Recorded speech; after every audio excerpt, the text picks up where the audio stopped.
اعوذ باللہ من الشیطان الرجیم بسم اللہ الرحمن الرحیم ألم تر إلى الذين قيل لهم كفوا أيديكم وأقيموا الصلاة وآتوا الزكاة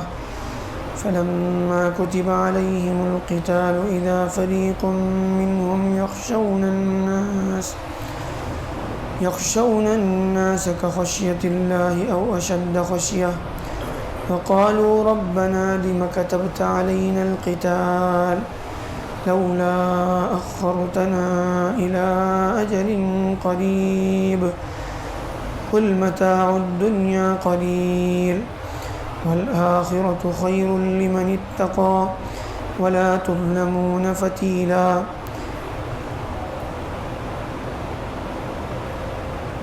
اللہ تعالیٰ فرماتے ہیں کیا آپ نے ان لوگوں کو نہیں دیکھا کہ جن سے کہا گیا کہ وہ اپنے ہاتھوں کو روکے رکھیں، اپنے ہاتھوں کو روکے رکھو، یعنی جنگ وغیرہ کے لیے پہل مت کرو، صبر سے کام لو، اقیم الصلاۃ اور نماز قائم کرو، وآتوا الزکاۃ اور زکوٰۃ ادا کرو۔ فلما کتب علیہم القتال، جب ان پر جنگ فرض کر دی گئی، جب جہاد کا حکم آیا، اللہ کے راستے میں جنگ کرنا ان کے لیے فرض کر دیا گیا،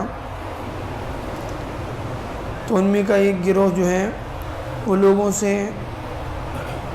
ایسے ڈر رہا تھا یا ایسے جو ہے ڈرنے لگا جیسے اللہ سے ڈرا جاتا ہے، جیسے اللہ کا خوف کیا جاتا ہے، یا پھر اس سے بھی بڑھ کر جو ہے وہ لوگوں سے ڈرنے لگا، لوگوں کا خوف ان کے دلوں میں ایسا یعنی بھر گیا جیسے اللہ کا خوف ہوتا ہے، اور وہ کہنے لگے کہ آپ نے ہمیں جو ہے ہمارے اوپر کیوں جنگ فرض کر دی، کیوں ہمیں جو ہے تھوڑا سا اور موقع کیوں نہیں دیا، کیوں اتنی جلدی ہم پر جنگ فرض کر دی گئی۔ آپ کہہ دیجئے کہ دنیا کی زندگی بہت تھوڑی ہے اور آخرت ان لوگوں کے لیے بہت اچھی بڑی بہتر ہے جو لوگ اللہ سے ڈرتے ہیں، تقوی والی زندگی گزارتے ہیں، ان کے لیے آخرت بہت بہتر ہے، اور تم پر ذرا برابر ظلم نہیں کیا جائے گا۔ فتیل کہتے ہیں کھجور کے گٹلی کے پیچھے جو ہے اس کا چھلکا اتارنے کے بعد جو گٹلی کے اوپر سے ایک باریک سی دھاری نکلتی ہے پیچھے سے، اس دھاری کو کہا جاتا ہے، یعنی حقیر سے حقیر چیز کے لیے جو ہے یہ مثال دی جاتی ہے، یعنی اتنا بھی تم پر ظلم نہیں کیا جائے گا، ذرا برابر تم پر ظلم نہیں ہوگا، تم نے جو کچھ کیا ہے اس کا پورا بدلہ تمہیں دیا جائے گا۔ پھر اس کے ساتھ ساتھ آگے اللہ تعالیٰ اور سمجھا رہے ہیں اینما تکونوا یدرککم الموت، کہ تم جہاں بھی رہو، جس حال میں بھی رہو، تمہیں موت آ کر رہے گی۔ ولو کنتم فی بروج مشیدہ، چاہے جو ہے تم مضبوط قلعوں میں محفوظ ہو جاؤ، قلعہ بند ہو جاؤ، کہیں پر بھی رہو، دنیا کے کسی کونے میں رہو، تمہیں موت آنا ہے، جو وقت تمہاری موت کا طے ہے اس وقت تمہیں موت آ کر رہے گی۔ یہ یعنی بنیادی بات ہے۔ اب جو ہے یہ اس پس منظر میں جو آیتیں ابھی جس کا تذکرہ ہوا، شروع دور میں مسلمانوں کے اندر جو ہے جب مکے کے دور میں مسلمانوں کو ستایا جاتا تھا، پریشان کیا جاتا تھا، صحابہ جو ہے بہت پریشان ہوتے تھے، کافروں کی طرف سے آئے دن جو ہے نئے مسائل تکلیفیں ان کو دی جاتی تھی، تو اس پس منظر میں جو ہے بہت سارے صحابہ جو ہے وہ تھے جو اللہ کے نبی صلی اللہ علیہ وسلم سے بار بار آ کر اصرار کرتے تھے کہ اللہ کے نبی صلی اللہ علیہ وسلم جو ہے ہمیں اجازت دیں، ہم ان سے لڑیں گے، ہم ان سے جو ہے جنگ کریں گے، کیوں آخر ہم لوگ کب تک ہم لوگ صبر کریں، ہم سے جو ہے ہم پر یہ کتنا ظلم کریں گے آخر۔ تو اللہ کے نبی صلی اللہ علیہ وسلم اللہ کی طرف سے ان کو حکم ہوتا تھا کہ نہیں صبر کرو، اپنے ہاتھوں کو روکے رکھو، کوئی جو ہے رد عمل، کوئی ریاکشن میں کوئی جو ہے اقدام مت کرو، صبر سے کام لو۔ اب وہی اس کے پیچھے بہت ساری حکمتیں تھیں، چونکہ اس وقت جو ہے مسلمان ان کی تعداد بڑی کم تھی، اور اس وقت جو ہے ان کا کوئی بالکل یعنی باضابطہ کوئی سینٹر بھی نہیں تھا جس علاقے میں رہ کر جو ہے وہ اپنا ڈیفنس کر سکیں، یا پھر جو ہے کوئی ایکشن دشمنوں کے خلاف، کافروں کے خلاف جو ہے لیا جا سکے۔ تو اس وقت اللہ کی طرف سے حکم تھا کہ صبر کرو۔ اب اس کے بعد جب مسلمانوں کو ہجرت کا حکم ہوا، مسلمان مکے سے ہجرت کر کے مدینے آئے، مدینے آنے کے بعد وہاں پر ان کا باقاعدہ جو ہے باضابطہ ان کی مسلمانوں کی حکومت قائم ہوئی، اور وہاں یعنی ان کا جو ہے ایک سینٹر بنا۔ پھر اس کے بعد اللہ کی طرف سے اللہ کی حکمت کے پیش نظر، اللہ کی حکمت کے تحت جو ہے یہ حکم آیا کہ اب تم لوگ جو ہیں یعنی ان لوگوں کو حکم دیا جاتا ہے کہ وہ جنگ کریں جن پر ظلم ہوا تھا،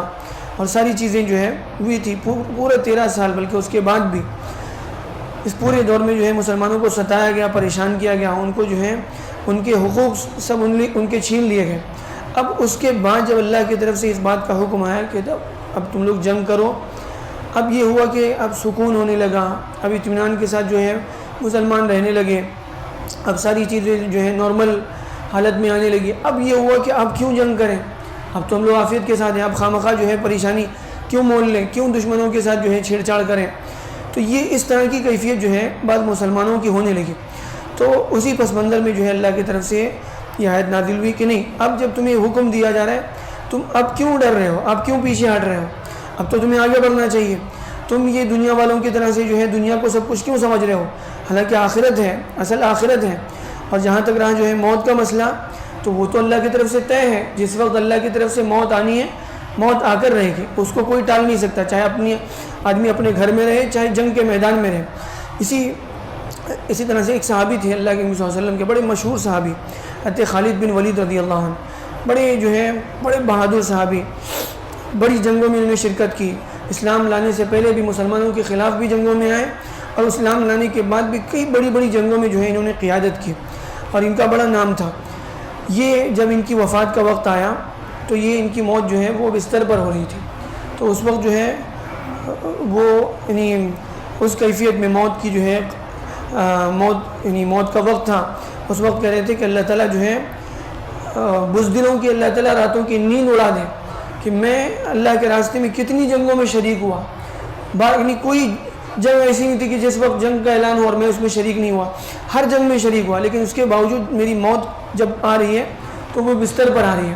تو معلوم یہ ہوا کہ موت جو ہے وہ جنگ کے ساتھ اس کا کوئی رشتہ نہیں ہے، موت اللہ کی طرف سے طے ہے، جس وقت موت آنی ہے اس وقت آ کر رہے گی، اس کو کوئی ٹال نہیں سکتا۔ لہذا موت سے بھاگنا جو ہے، موت سے بھاگنا پھر انسان یہ سمجھے کہ میں جنگ میں شریک ہوں گا تو موت آ جائے گی ورنہ موت نہیں آئے گی، نہیں، جس کو اللہ نے جو وقت موت کا طے کیا ہے وہ موت آ کر رہے گی۔ اگر جنگ کے میدان میں موت لکھی ہوئی ہے وہاں آئے گی، ورنہ اگر جنگ سے بھاگو گے تو جہاں اللہ نے تمہاری موت لکھی ہوئی ہے وہاں تم کو موت آئے گی۔ لہذا موت سے بھاگنا بیکار ہے، اللہ کی طرف سے تمہیں اب حکم دیا جا رہا ہے، اب بزدل ہونے کی یا پھر جو ہمت ہارنے کی ضرورت نہیں ہے، اللہ کی طرف سے اللہ کی مدد کا وعدہ ہے۔ بہرحال تم اللہ کی جو ہے جو اللہ کی طرف سے تمہیں حکم دیا جائے، جو اللہ کی طرف سے جن باتوں کا جو ہے تمہیں مکلف کیا گیا ہے اس کے لیے تم آگے بڑھو، پیچھے مت ہٹو، ورنہ اگر تم اللہ کے جو ہے حکم سے پیچھے ہٹو گے تو پھر اللہ کی مدد تم سے ہٹ جائے گی۔ بہرحال اللہ تعالیٰ جو ہے ہمیں ان آیتوں سے صحیح سبق لینے والا بنائے۔